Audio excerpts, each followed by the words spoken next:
ladies and gentlemen, boys and girls, children of all ages, welcome back to the Fenton Forest 4X map with me, See here on what is another, I suppose it's late day now, or mid-spring, I think it is, day. Let's have a look at the old, no, it's late spring. Oh yeah, flipper. We have entered late spring, okay. I have skipped a few days. I did mention that in the last video because I've been having nightmares with different things, and I've been getting myself in a right pickle in this game. I'm not gonna lie. Oh, seasons is complicated, and if you're not paying attention, you make a lot of goofs, and that's what I basically did. I made a lot of goofs. As you remember. Let's look at fertilising. Right, let's look at our lovely fields. All fertilised nicey. I basically messed up quite a bit on the fields. In that, because I ploughed the fields before I limed and fertilised, there was no ground change or soil change after I put the initial fertilizer on. So then when I've come along cultivated, yes, I've now changed the ground state, which now means the fertilizer is registered. I then come along, put the second fertilizer state on top of the cultivated ground. However, when I seed, it doesn't class that as the ground change. So, hence why certain fields are looking a bit of a mess, shall we just say. I also made a massive mess up in the last video, because obviously I planted a couple of fields. We planted grass on field 8, we've done the wheat, barley and oats, we've done canola on field 25, nice big canola harvest, and then if you remember, we had the lovely two 939 Varios who were having a bit of an issue to start with their seeding widths and stuff, and it's to do with courseplay. And courseplay has a bit of a problem whereby if you actually connect it to a vehicle, a tool, or connect a tractor or anything to a vehicle that has an offset, a working offset like a bale collector, a plough, something like that. Obviously, courseplay will put the offset in here. It then remembers that offset even after you have disconnected from that tool and connected to a new tool. And I think that's why I've been having issues when I've been trying to have two machines working side by side on a field, that I get a gap. But anyway, we planted soybeans eventually on this big field. 22 has got a big soybean harvest on it. However, look at the temperature in the top of the screen. I don't know whether you can see that with my UI being so rubbish. 7 degrees air temperature, 7 degrees ground temperature. Let's go into seasons and have a look what soybeans should be planted at. 10 degrees. So I spent the whole of yesterday seeding this field for absolutely no reason whatsoever, because the crop is not going to grow. The seeds will not germinate. It is going to fail. I'm going to have to cultivate this field and seed it again. Oh boy, isn't that fun? Right, we are going to look at planting. So, what I'm going to do today... So, there you go, kids. Let that be a lesson. Learn from me. Don't make the same mistakes I did. Pay attention to your temperatures. Pay attention to your ground states, and don't work out a sequence. Don't get out of sequence. I'm normally a stickler. I'm normally absolutely rigid, stand fast. Even on the multiplayer servers, I probably annoy the people that play with me, who play on my server, by making them, you know, as soon as a field is harvested, as soon as a field has been cleared of crop, get it limed, get it fertilised. Then plough it. Even if it doesn't need ploughing, plough it. Then fertilise the field again after you've ploughed. Then cultivate it and finally then seed it. And preferably use a seeder or planter that has fertiliser. You will achieve 3 stages of fertilisation and you will never need to touch the crop ever again. Which is handy because obviously sometimes with some of the crops, when they do start growing, you can't actually see where you've sprayed or fertilised. So you need to try and do that, and if you get out of sequence like I did by ploughing first then doing the liming, and you're just going to get you're just going to waste product, you're just going to waste fertiliser that isn't going to be registered on the field, and then you're also going to get yourself in a bit of a pickle. And obviously money's tight in seasons normally when you're first starting out. I know it's a bit different on this map because we brought across the money from the original Fenton Forest, but I've nearly burnt through that initial 18 million buying the vehicles, buying the buildings, buying stuff to put in the buildings, you know. So, now there's been a couple of mod updates today. I have updated a couple of the mods that were installed, particularly some of these hot production buildings, as they're called. I really don't like them. I don't like the fact that they're all in flipping foreign. Stupid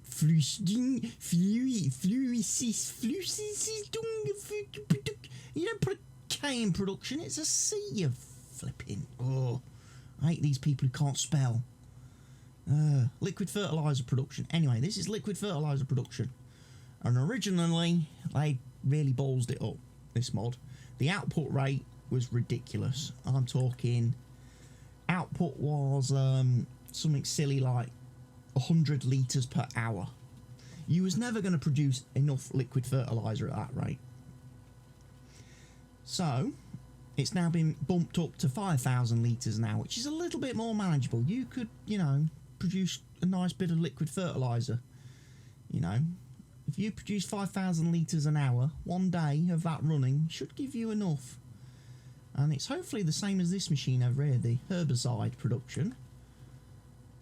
Should be 5,000 litres too, because that was also really, really low output. So you weren't making any weed killer.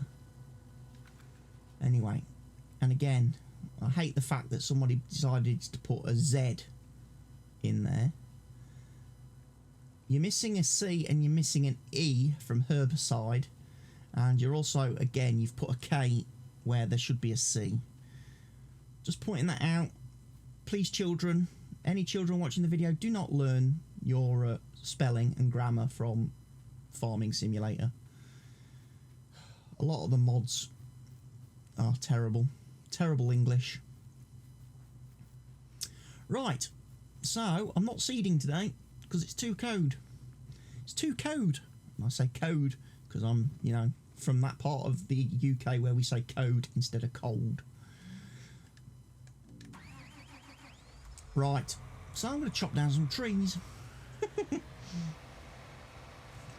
That's right, kiddies. We're chopping down trees today. Going to make ourselves...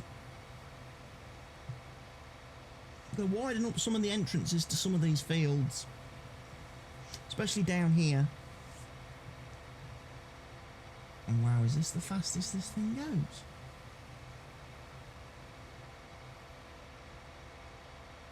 This is terrible.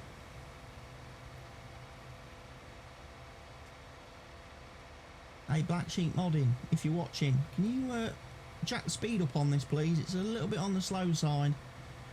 To get around a 4x map and chop down all the trees is going to take me a long, long time. So yes, with 7 degrees of temperature, well, we could plant potatoes and sugar beets and get some root crops going. We could just about do a sunflower plantation on a field somewhere.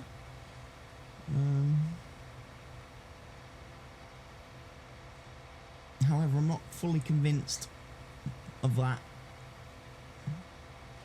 I don't really want to risk sunflowers, because they're an expensive crop, and if you mess those up when you're planting, and obviously your yield gets completely destroyed, then obviously you're going to be a very unhappy bunny. Right, turned on the cheap tree chopper. I'm going to first of all remove this tree over here.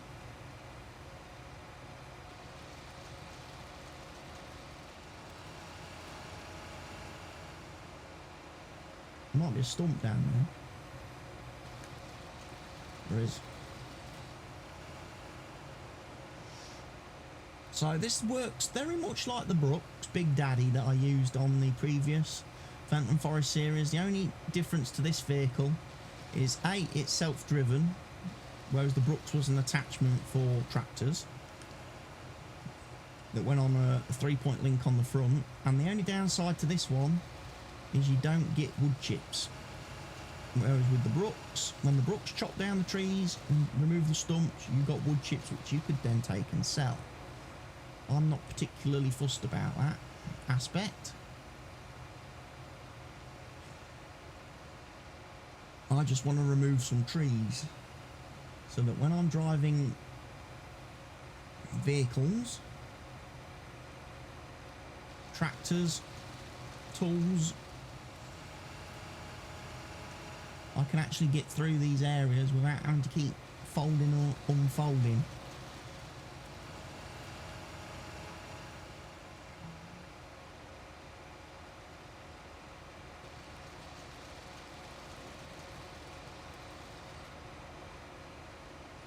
I'm going to remove some of these as well, because I noticed when the seeders react to some of these, especially because the seeders need big, the ones with the air tank needed big turning circles. I think they reacted to a couple of these trees and got a bit freaked out. So I'm just going to strip them back a bit. I'm not going to completely remove the trees this time around like I did on the previous map.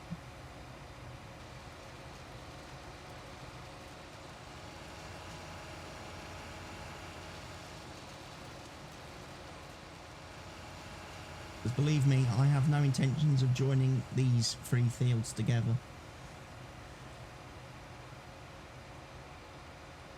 And then I need to remove some down here.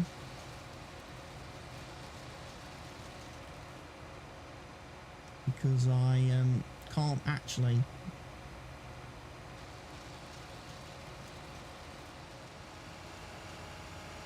get back out this way. If I want to take the shortcut back to the farm.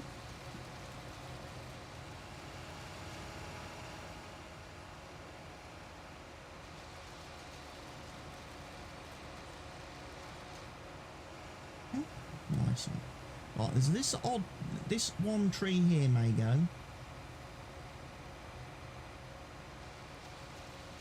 There's these a little bit.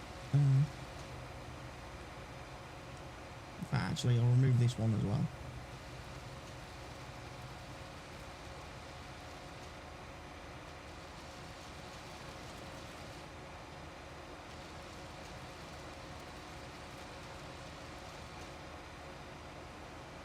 I don't know about any of these.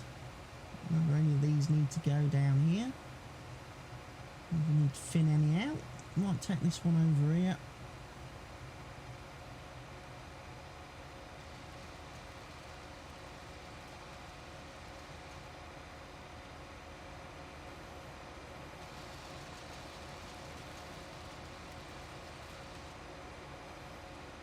Sometimes if they're on a slight hill, you may be required just to shuffle the machine up and down a bit, change the height of the cutter. Bit like with the Brook, sometimes you have to tap the tree a little bit higher up just to chop the top off the tree. And then once you'd done that, you was able to remove the stump. Otherwise, if you went straight for the base of the tree, you'd have the cutting animation forever and ever and ever, and you would never actually chop anything down. Right, I'm going to remove this one, because obviously this one here is actually blocking the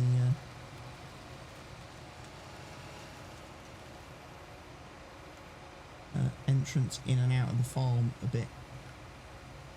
And this one.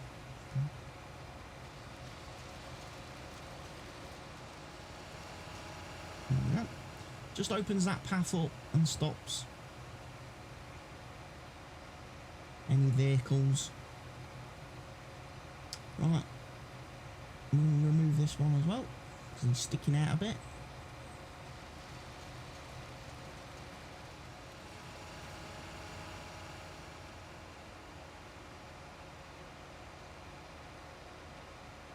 And down here we need to obviously open up the field a bit.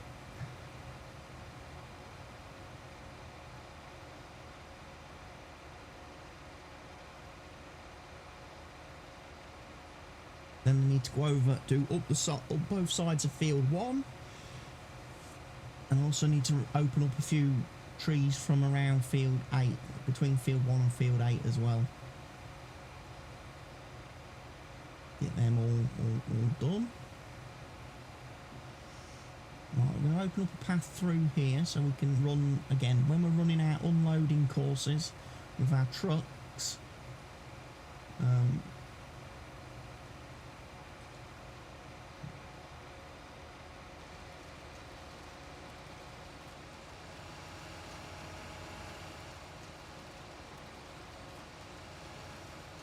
we can just do crosswise courses and not have to worry about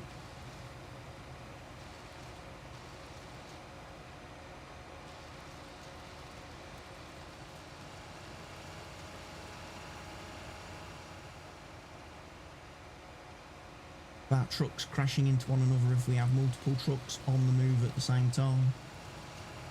Or, you know, if we have like a loading wagon, picket collecting straw, running backwards and forwards to the farm.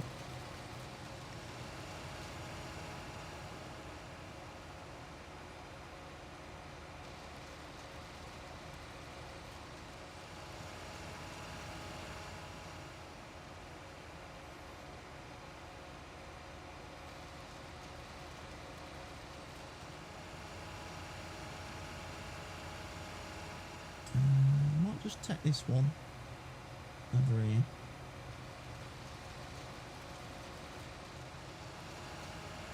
And his little mate in here.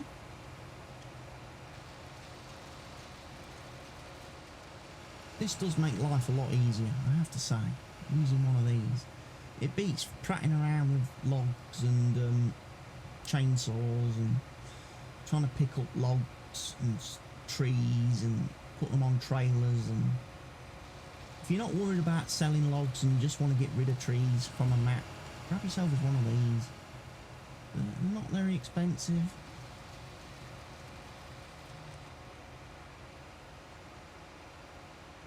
Well, I ought to probably remove the stump one.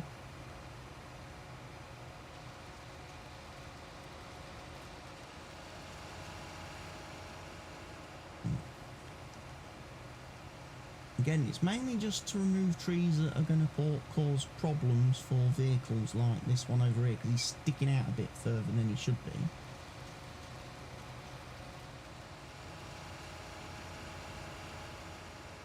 Probably remove all 4 of these ones here just to open this up. So again, vehicles with you know, wide cedars, fertilizers.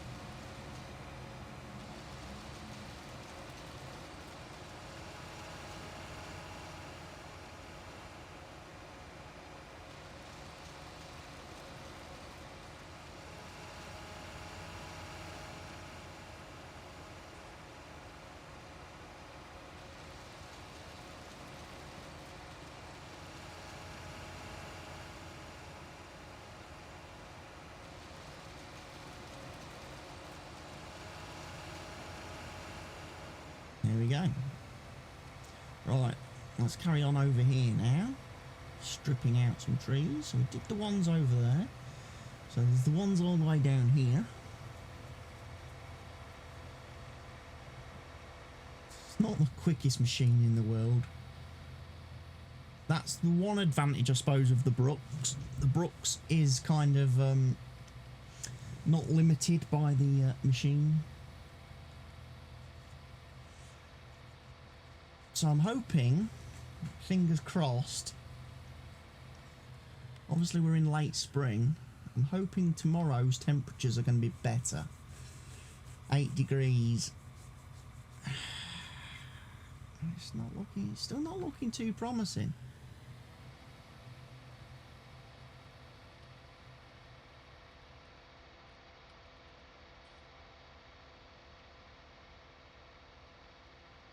For some of the crops that I got to get put in the ground, if 8 degrees is the maximum, I mean, we're not really getting 9s and 10s, so I might struggle to get corn planted this year. Looking at that. If the temperatures don't get hot, we may end up missing corn planting. Although we can plant slightly into summer and then harvest the corn late winter, in winter. But yeah, it's a bit of an issue. Something to keep your eye on again. Because if you start not being able to plant your crops,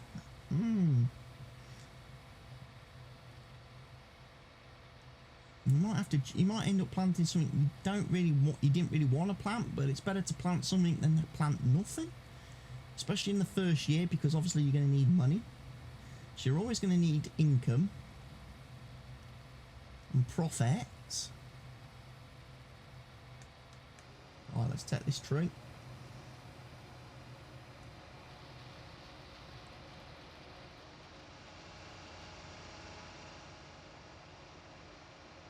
Take a few more from over here.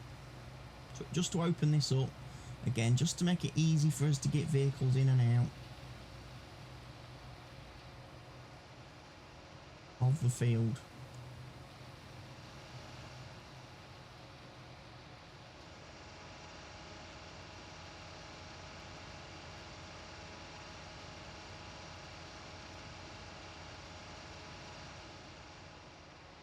That one's being a pest.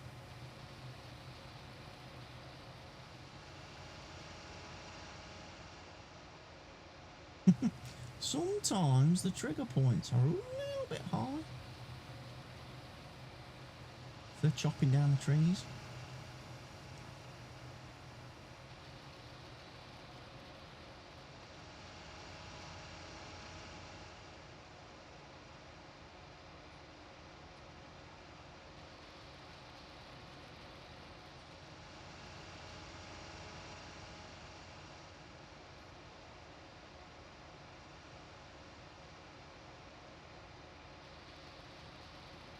This is the tree removal episode.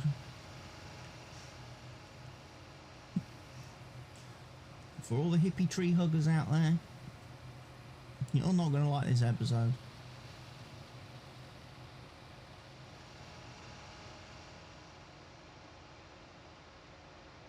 Just going to remove a few odd ones that stick out a bit as well.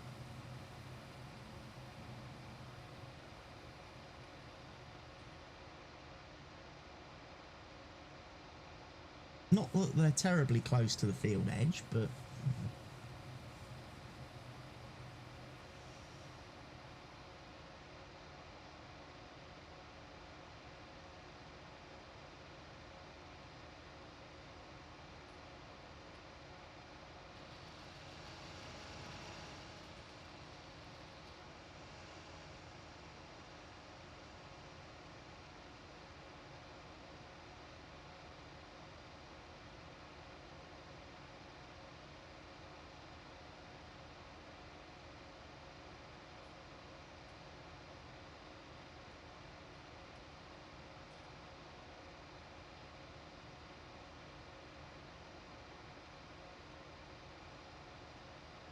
I might also gives me a chance to remove some of those trees from this bottom field. You know, the ones that stopped me from doing my original plan of joining the fields together.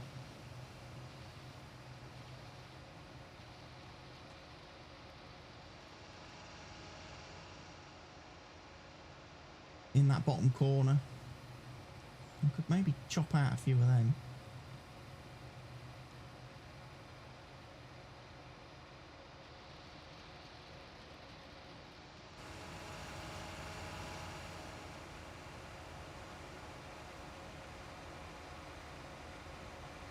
I going to remove all the trees? Definitely not. Stevie spends a great deal of time obviously placing them on the map. To remove them all would be a bit of an insult to him. After he's put in all the hard work and effort to decorate the map, it would be like saying, I don't like your map, Stevie. But definitely removing trees does improve game performance, because trees are an absolute killer. For whatever reason this year, with the changes Giants made to the game engine and the lighting system, specifically the lighting, I think the way the light shines through the trees and stuff, especially at like night and stuff, if you have lights, that is an absolute performance killer. It's like Giants never quite optimise that part of the game. If you have a lot of trees, that kills your frame rate. Trees can kill frame rate in this game. I mean, and it doesn't matter how beefy a system you've got, or you know how fast your processor is, or what graphics card you're running. Makes no difference, because Giants engine, the Giants engine that runs this game, doesn't actually utilise more than 2 cores of a processor. Doesn't use more than 50% of a graphics card, and I'm using a 1070 GeForce GTX 1070, and it never ever utilises more than 50% when I'm playing the game. My processor, when I'm playing the game and recording, I'm recording right now, obviously, with OBS, is never more than 30%. So Giants don't push this game. They're not really pushing it and trying to take advantage of the PC. And that comes from obviously the fact that obviously the game is cross-developed with consoles. So again, the poor old PC version gets hamstrung and handicapped by the fact that obviously the game is built and designed to run on ancient console hardware before it runs on good PCs.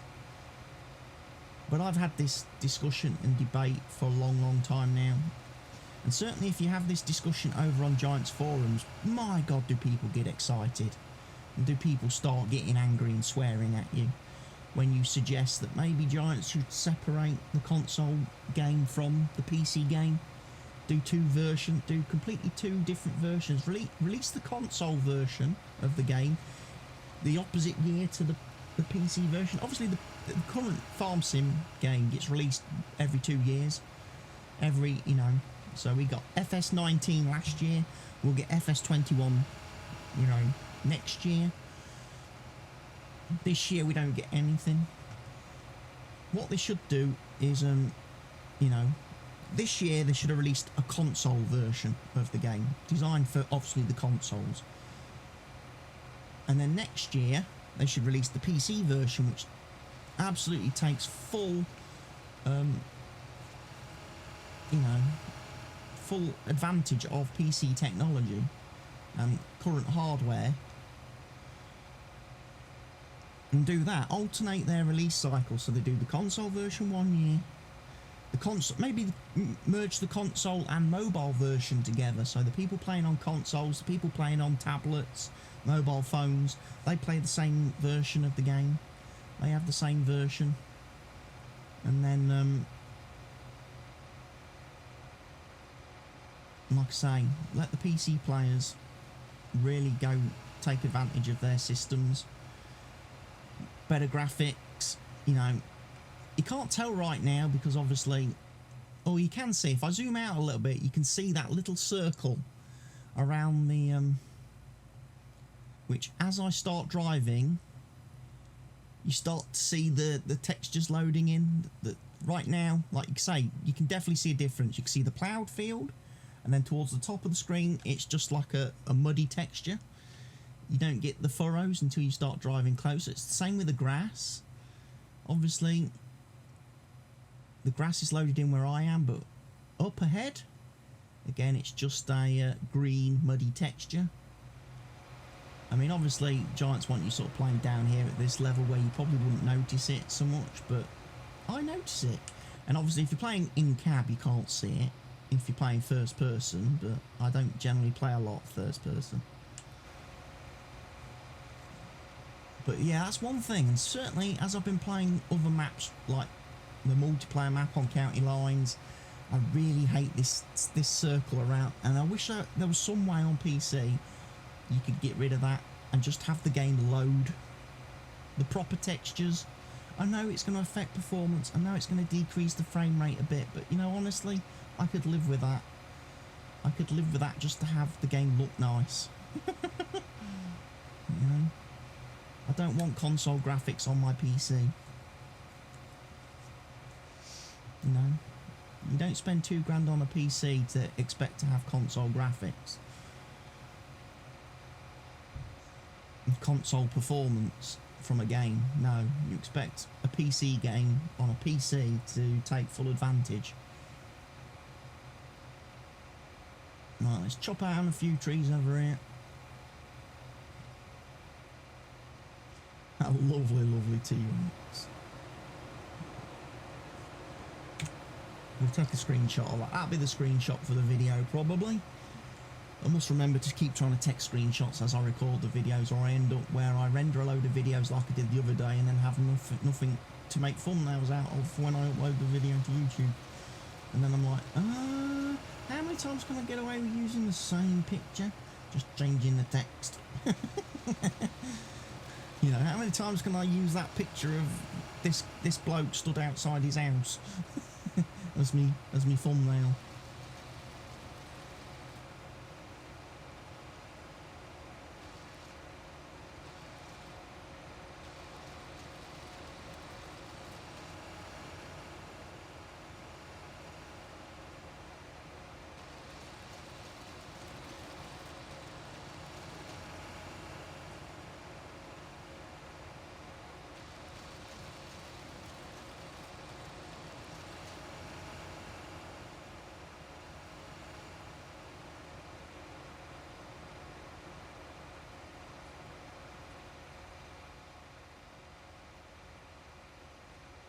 Go down here, strip out a few trees, maybe. Although this is going to be the land, this is like the placeable area, I think.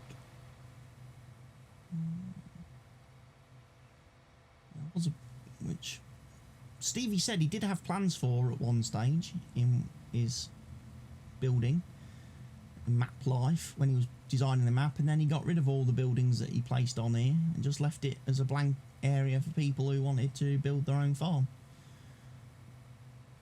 I can understand that.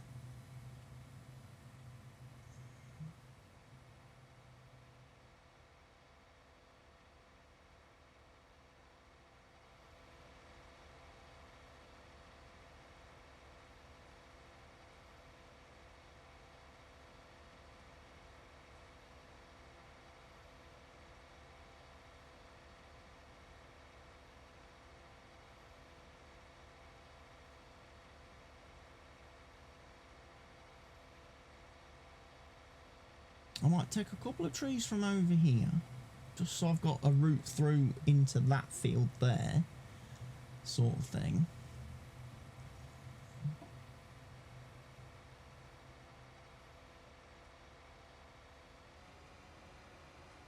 I'll probably take this one.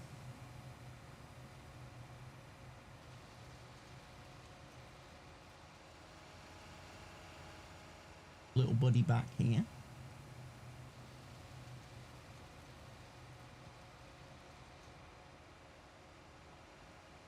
I'll remove just a couple from here as well. Open this up.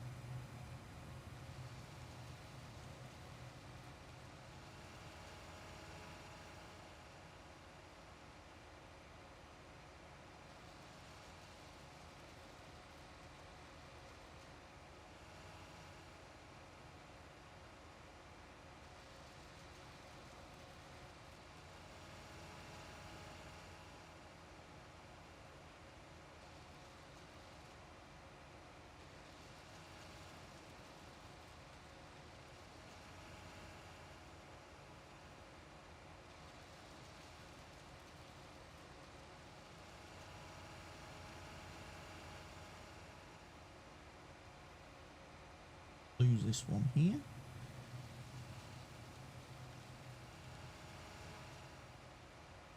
Probably the one that sticks out just a little bit down here.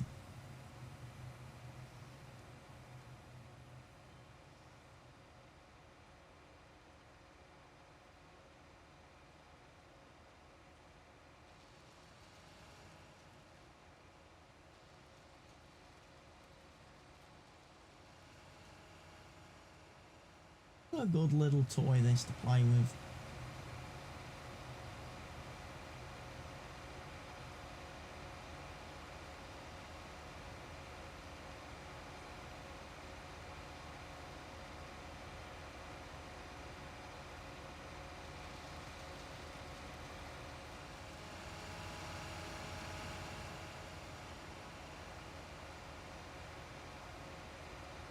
And then, I don't know how many trees to remove from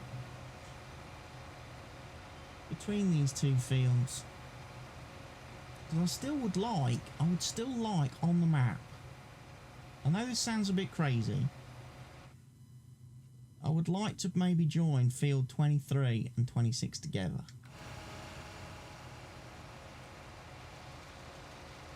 Have it as a big curved field that comes down here, curves in here. All this can go along, curve up into here. That'll give us, and then we've got a little area here for a little crop of some sort.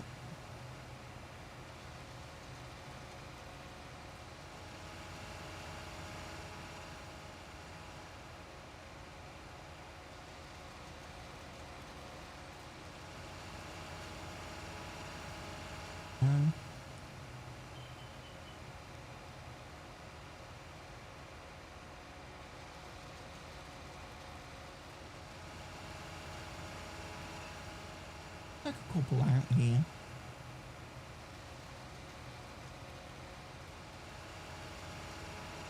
Just to open things up a bit.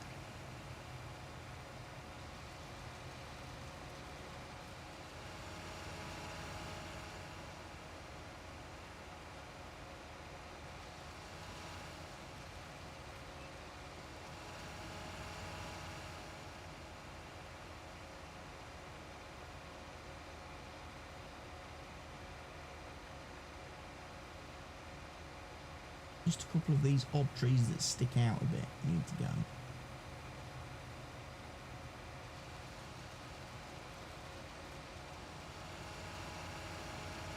Oh, there's a couple behind me as well. Need to go back up there and do those.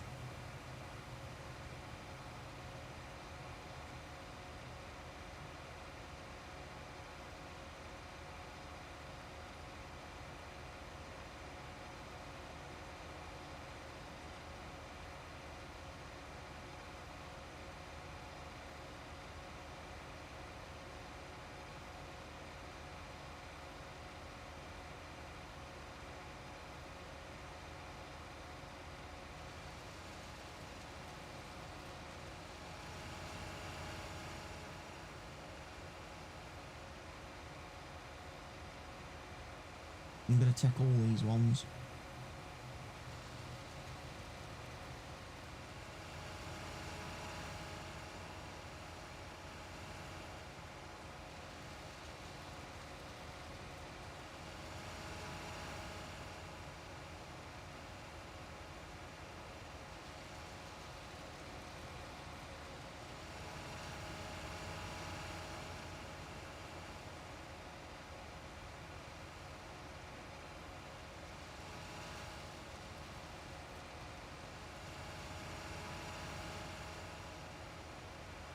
We're doing so well to get rid of all the trees.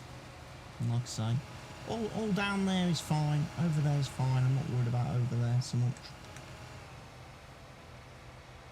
We'll go back down here. As I say, there was a couple down here that needed to go. I don't think I need to remove any from over there.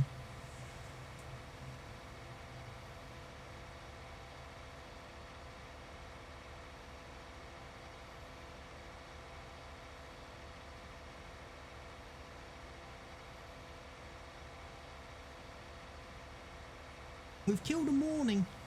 We've killed the morning. That's probably the best bit. We killed the morning part of the game.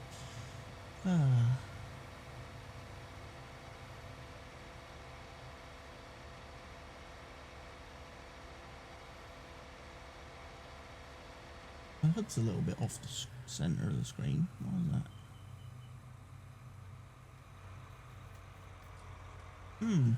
When I might need to just move the position of that a bit. My smart HUD real-time clock thing isn't quite on the screen.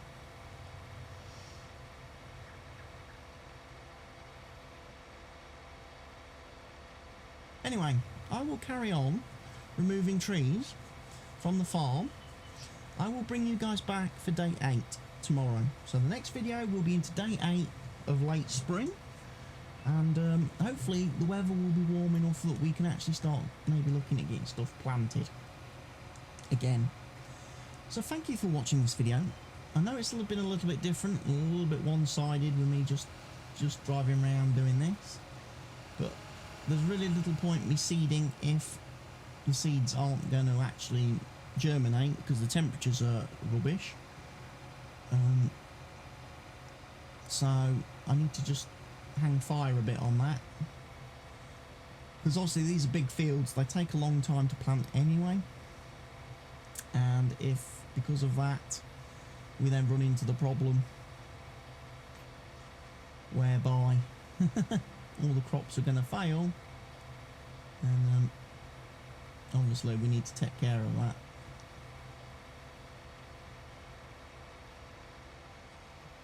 So hopefully tomorrow the weather will be warmer and I can actually get back to seeding. Be nice to get the last couple of fields planted on the map, get our first crops in the ground as we transition towards the summer, where hopefully we can do some mowing on some of this stuff, get some grass and that collected, start making some hay ready for when we start adding some animals to the map. So thank you for watching. Goodbye for now.